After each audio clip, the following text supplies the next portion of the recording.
Yeah, I'll start off with a straightforward question about this week going into the Whitecaps. What is what's your approach going into this game? It's obviously a big one for the standings. Yeah, first and foremost, right, with uh, everything going on, it's a huge distraction for us. We're playing the best team in our league at the current moment, so we should be focused on that. Unfortunately, we have some other things that we need to deal with. But look, Vancouver's a really strong side. We know how tough it is to play in Mexico City. When you're playing down 1-0, it's really tough to come back in Mexico City. So kudos to them. They had a great run. Now it's going to be tough, right? They have a lot of guys missing, and it seems like that hasn't played a factor. They've had guys missing, and they're still top of the league. So tough opponent nonetheless. And so we've got to be prepared for a tough battle. And how would you sort of describe the interpersonal feelings within the club right now? You obviously alluded to these there's distractions coming from the outside, and what would you say the feeling is among the guys, and sort of like, is this been like, how would you describe it? Yeah, a bit of frustration, right? Like, we've known about the prize money for a long time. The league hasn't acted upon that. And so you saw our frustration last Sunday. There's been continued frustration for months now. So you guys are just seeing it, but we've had to grind out results with this in the back of our minds. And so we just want this resolved. We want engagement, and unfortunately we haven't had it, even though the prize money has been established for a long time. To be clear, so there still isn't any movement of the needle since Sunday. We haven't spoken to the PA today, but to my knowledge, there hasn't been an offer on the table. So we'll see how this afternoon looks. What about the way that Adrian approached y'all after the game? How was that? How has the locker room players responded to even that? That seems a little bit out of character maybe for him. I mean, I think it's out of character for all of us to act the way we are right now, right? We're all frustrated, and sometimes we wear our emotions on our sleeve, and we see that on the soccer field, we see that off the field, and so frustration is important because it means you care. Yeah. And so we don't see any of this as a viewpoint to hate each other, right? We just want things to get resolved, right? And so frustration is good because it means you care. And nothing is severed. Relationships aren't severed because of this. No. This is all about trying to figure out the most fair deal for everybody. We understand. I think the league understands that this deal that's currently on the table is not fair, and so we need to find middle ground. And I think that's important to acknowledge, right? Because I think the league knows that this amount of money that's being granted for playing in this tournament needs to be distributed in a fair way. And what does fair share now, what does that look like to you folks? What do you folks, you as players, want to see where you feel like this would be the right, fair thing to do?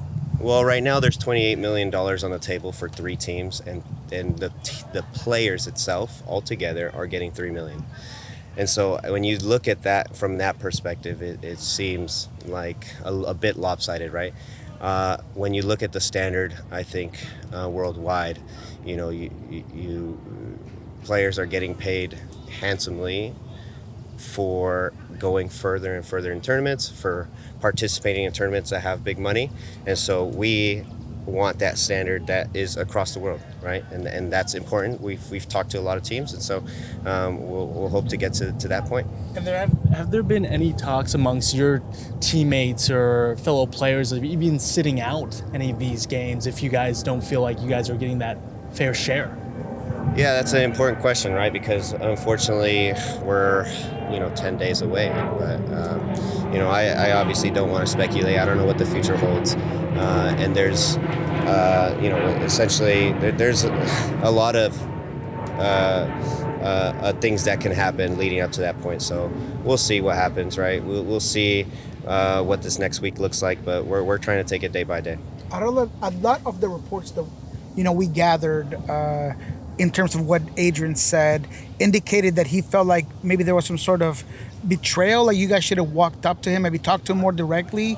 Did you get that out of what Adrian said, and do you feel like that's a fair assessment on it? I think communication is extremely important, right? That's where relationships are made or broken. Unfortunately, I feel like maybe we could have done a better job of communicating with Adrian. I think he'll probably say the same thing towards us. But what we want to acknowledge is that we talked about this publicly. We were aware. I think a lot of people, whether it's front office, players, other players in the league, were aware that we have been frustrated for a long time.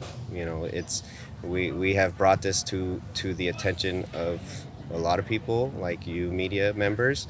So internally, those conversations should have been held for a long time. We should have communicated with him. He should have communicated with us. I think that's a fair thing to say, and I think that when we have a conversation with Adrian, I think it'll be candid, and we'll give him our perspective. He'll give us ours, and we'll move on. And according to the information that we've been able to been told or gathered, it sounds like Mexican teams and maybe some of these bonuses and additional performance incentives are not necessarily going to be given. Have you been told anything about maybe what it is or it's not that FIFA really will be granting to CONCACAF teams and anybody who's participating in the tournaments?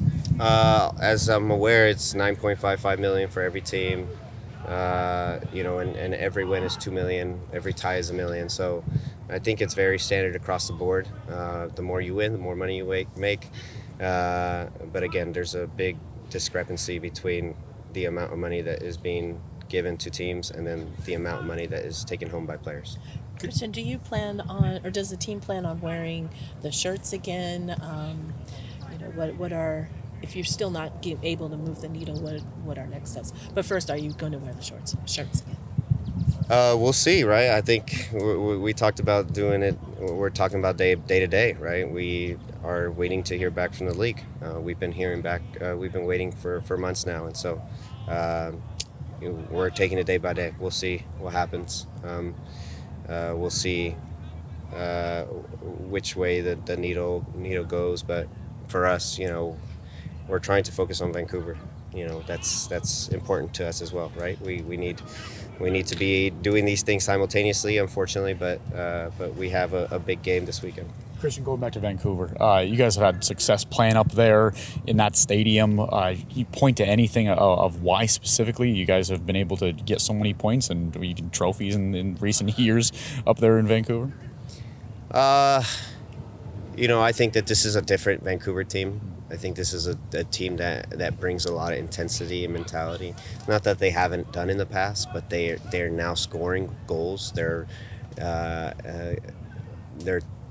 big team that threatens in front of goal, and I think that when you have that at home, it makes it tough, because if you are in a low block and they can still score against a low block, it makes it tough, right? We're seeing that at home. When we play low block teams and we don't score a goal, it becomes a long day. And so this is a team that can punish you in front of goal. And so we have to be ready. We have to be ready to sprint. We have to be ready to backtrack. We have to be ready to win second balls, because their mentality has been great. How difficult is it preparing for a team who is not going to have nearly double-digit players because of international duty?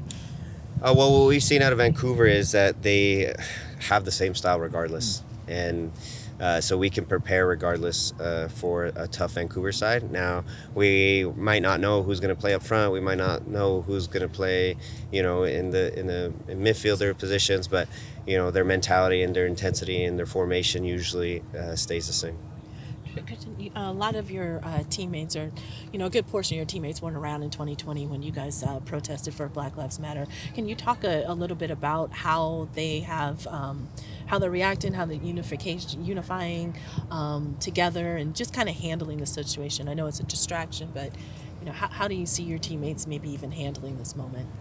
Yeah, I think it's kudos to our locker room. I think we have really good leadership and guys that also want to speak up, right? Guys that are quiet normally that speak up. And so we have a great mix between older guys, DPs that are bought in, and then young guys that want to follow suit, right? And that's kudos to our locker room, to our GM who has put this team together, front office. I mean, the whole environment altogether, the culture of this team is probably the strongest I've seen. I've been saying this for years now. And one thing that I do want to talk about is the unification between Miami and LAFC as well, right? We're in constant communication with them, and we understand where we're at, and so we're doing this together. This isn't just Seattle Sounders. This is the teams that are in Club World Cup, trying to work with the league to make something happen.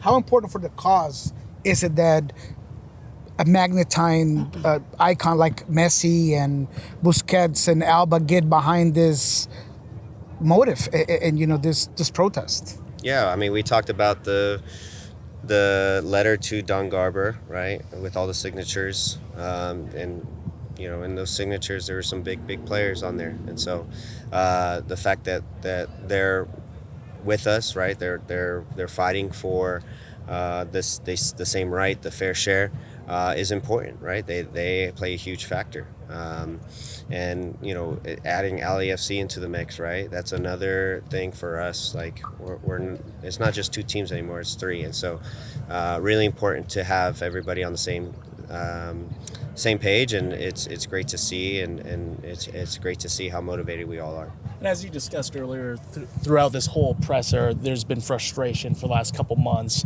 especially the last couple days. Is there still excitement to play on this world stage, or potentially play on this world stage too, especially in Seattle at your home field? Of course, there's excitement to play against PSG, Atletico, and Botafogo. They're huge teams, right? They're big teams. And then I could say the same thing, right? Like the whole discrepancy part, right? We know what they're gonna make, and so it's sad to be on the same field as those guys, and then all of a sudden, we're getting paid, a very big difference in percentage. And so, of course, we're excited because we're playing against the Champions League winner, the current Champions League winner, a team that has been extremely good. Atletico, who has had a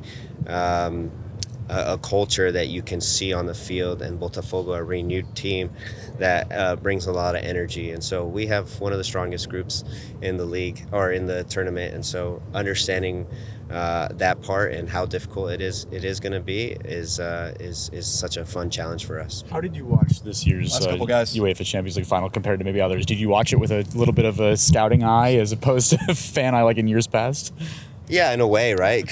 But at the same time, right, you don't know who you're going to play, right? These guys just finished off a long year. Some of them are in national team camp. They might be getting a few more weeks off.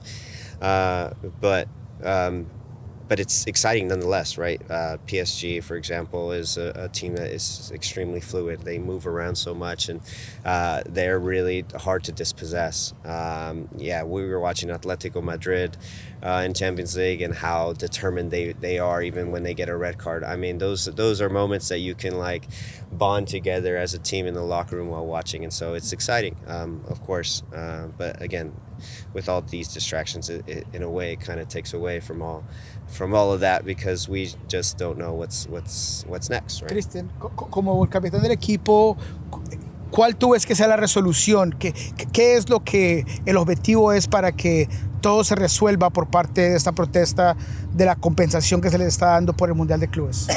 Sí, importante tener un porcentaje que se ve entre todo el mundo, porque para nosotros competir en un torneo así de grande es importante pues hacer el dinero que nosotros merecemos, porque entramos a este torneo ganando el campeonato.